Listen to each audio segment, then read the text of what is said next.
Doctor Babasaheb Ambedkar Marathwada विद्यापीठ छत्रपती संभाजीनगर मानव्य विद्या शाखेअंतर्गत इतिहास विषयामध्ये PhD पदवीसाठी प्री PhD कोर्सवर्क सादरीकरण करत असताना मित्रांनो, माझा संशोधनाचा विषय आहे निजाम काळखंडातील गुन्हेगारी जमाती कायद्यांचे विमुक्त जाती आणि भटक्या जमातीवरील सामाजिक आणि आर्थिक परिणाम 1871 ते 1952। मी संशोधक प्राध्यापक मांगीलाल गणपत राठोड आणि माझे मार्गदर्शक म्हणून आहे डॉक्टर KM पवार। माझा हजेरी क्रमांक आहे मित्रांनो 34 पेपर 2।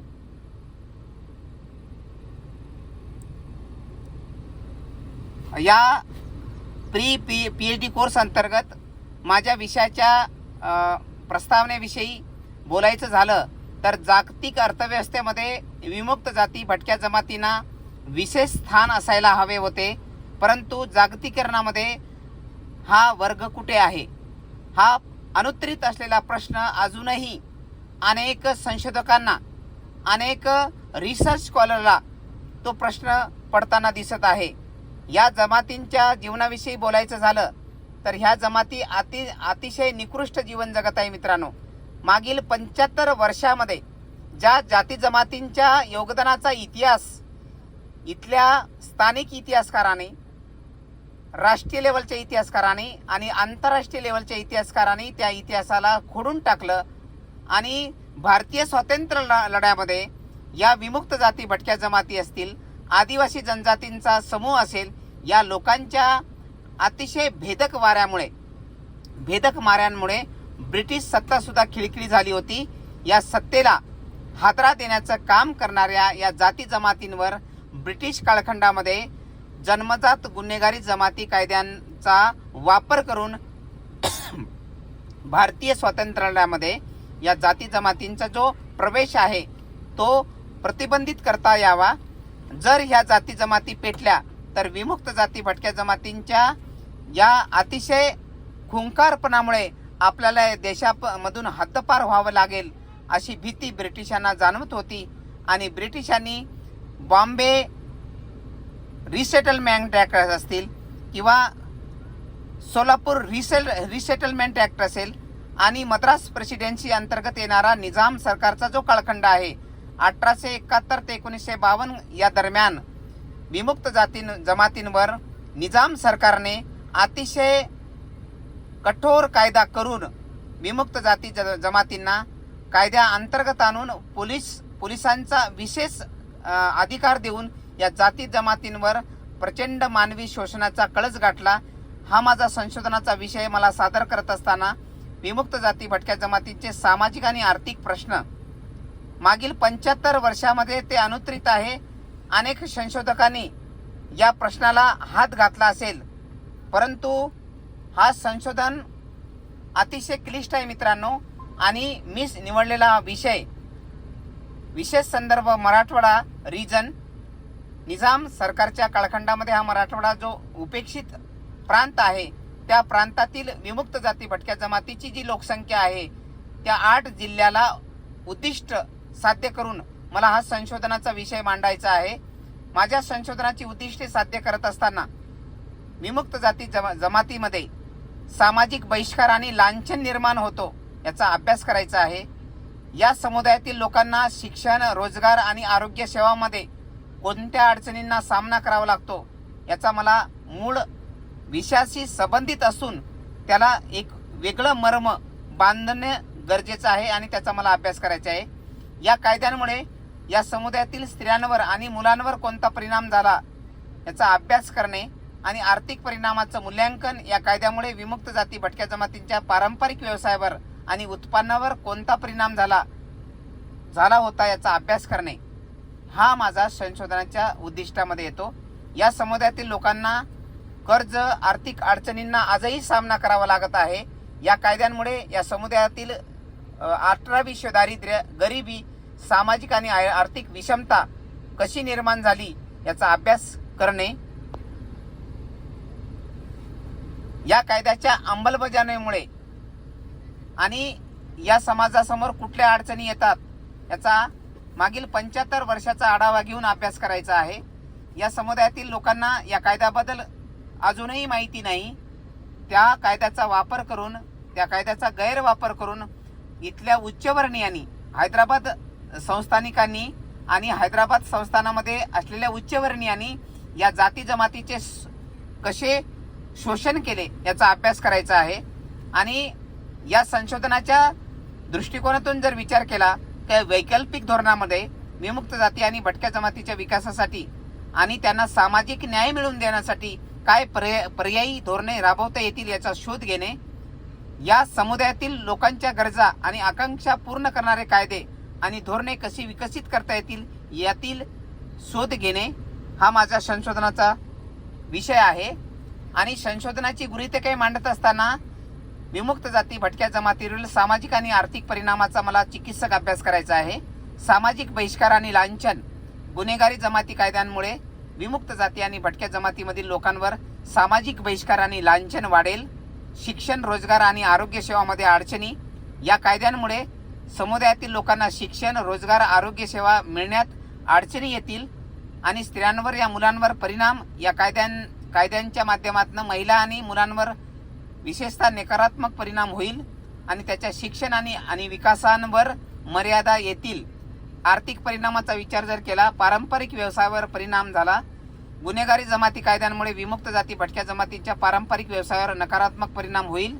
कर्ज आणि आर्थिक अडचणी, या कायद्यांमुळे या समुदायातील लोकांमध्ये कर्ज आणि आर्थिक अडचणी वाढतील.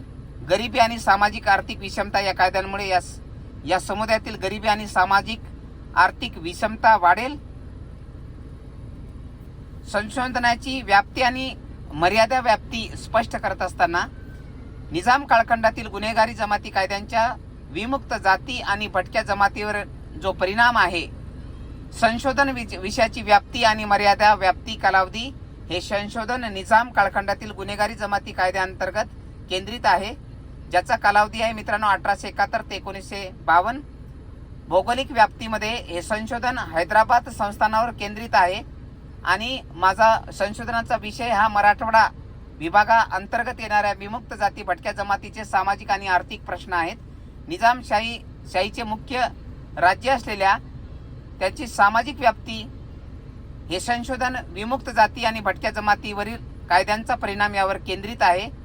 या समुदायामध्ये मुस्लिम आणि हिंदू दोन्ही धर्मातील लोक समाविष्ट असली तरी त्या कालखंडातली आदिवासी जनजातीवर होणारे मानवी मूल्य आणि शोषण हा सुद्धा या संशोधनाचा विषय आहे. आर्थिक आणि सामाजिक परिणामाचा विचार करताना हे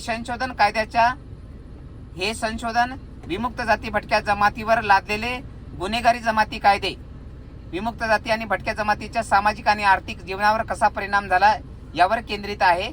यात शिक्षण, रोजगार, आरोग्य सेवा, सामाजिक बहिष्कार आणि लांछन यासारख्या मुद्द्याचा समावेश आहे. कायद्याची अंमलबजावणी निजाम कालखंडामध्ये झाली.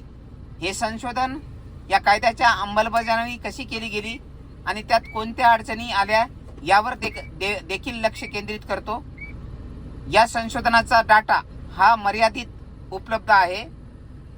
या संशोधनासाठी उपलब्ध असलेला डाटा मर्यादित आहे. निजाम कालखंडातील अनेक रेकॉर्ड नष्ट झालेले आहेत किंवा ते अयोग्य आहे. सांस्कृतिक संवेदनशीलता हा एक संशोधनातील संवेदनशील विषय आहे आणि या संशोधनात सहभागी होण्यात काही लोक अनिच्छुक असू शकतात.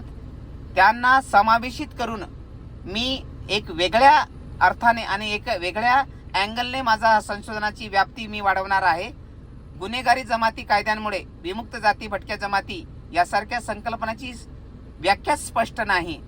या विषयावर आजपर्यंत झालेल्या संशोधन आणि अनेक जगविख्यात संशोधकांनी मांडलेले जे काही सबळ पुरावे आहेत किंवा मानवी मूल्यांकन करणारे ह्युमन राईट्स कमिशन असतील किंवा संशोधन करणारे संशोधक विद्यार्थी असतील किंवा रिसर्च स्कॉलर असतील, त्यांनी या विषयाला जो हात घातलेला आहे त्यापेक्षा एक वेगळं संशोधन मांडण्याची माझी तयारी असेल. हे संशोधन हैदराबाद संस्थान आणि निजाम कालखंडापुरते मर्यादित आहे आणि या राज्यामधील परिस्थिती वेगळी असू शकते. संशोधन पद्धती, या संशोधनासाठी एक संशोधन पद्धती करत असताना माझा विषय हा अतिशय गंभीर आहे. तरी तो समाजाला, या विमुक्त जाती भटक्या जमातींच्या आर्थिक आणि सामाजिक परिणामाला एक वेगळी कलाटणी देऊ शकतो. संशोधन पद्धतीमध्ये मी प्राथमिक डाटा गोळा करणे आणि लोकांच्या मुलाखती घेणे, या सदरील जाती जमातींच्या 8 जिल्ह्यांच्या मुलाखती याविषयी मला त्या मुलाखती घेणं अपेक्षित आहे.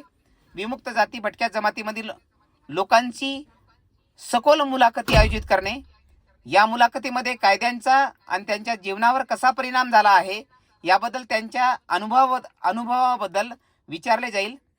केंद्रीय गट चर्चेच्या माध्यमातून हा विषय अतिशय कठीण असल्यामुळे केंद्रीय गट चर्चा होणे अतिशय अपेक्षित आहे. या समुदायातील लोकांमध्ये लहान गट चर्चा आयोजित करणे आणि या चर्चांमध्ये विमुक्त जाती भटक्या जमातीवर लादण्यात आलेला हा गुन्हेगारी जमाती कायदा अजूनही कसा परिणामकारक आहे आणि अजूनही परिणाम वेदनादायी आहे, मागील 75 वर्षाच्या स्वातंत्र्यावर आपल्याला सखोल चर्चा करणं अपेक्षित आहे. या विमुक्त जाती भटक्या जमातीच्या कायद्यांवर, जीवनचरित्रावर समुदायामधील काही लोकांच्या सखोल जीवनचरित्राची माहिती संकलित करणे आणि जीवनचरित्रामध्ये कायद्यांचा आणि वैयक्तिक जीवनावर कसा परिणाम झाला आहे हे दर्शविणे अपेक्षित आहे. या कायद्यांचा त्याच्या सामाजिक आणि आर्थिक जीवनावर कसा परिणाम होत आहे याची समीक्षात्मक मांडणी मला करणं गरजेचं आहे. द्वितीय डेटा गोळा करत असताना निजाम कालखंडातील ऐतिहासिक दस्तावेज, निजाम कालखंडातील गुन्हेगारी जमाती कायद्याशी संबंधित ऐतिहासिक दस्तावेज गोळा करणे, त्यात सरकारी कागदपत्रे असतील, निजाम कालखंडातील नियतकालिके असतील, निजाम कालखंडातील उर्दू मासिके असतील, निजाम कालखंडातील फारसी डॉक्युमेंट असतील आणि न्यायालयात निर्णय प्रक्रियेमध्ये असलेली प्रलंबित प्रश्न असतील, या न्यायालयीन प्रक्रियेमधली निर्णय आणि असमाविष्ट असलेला डाटा आणि राष्ट्रीय आणि आंतरराष्ट्रीय संस्थेच्या माध्यमातून अकादमिक झालेलं संशोधन, या विषयावर प्रकाशित झालेले अकादमिक संशोधन गोळा करणे, यात पुस्तके, लेख, शोधपत्रे समाविष्ट असतील.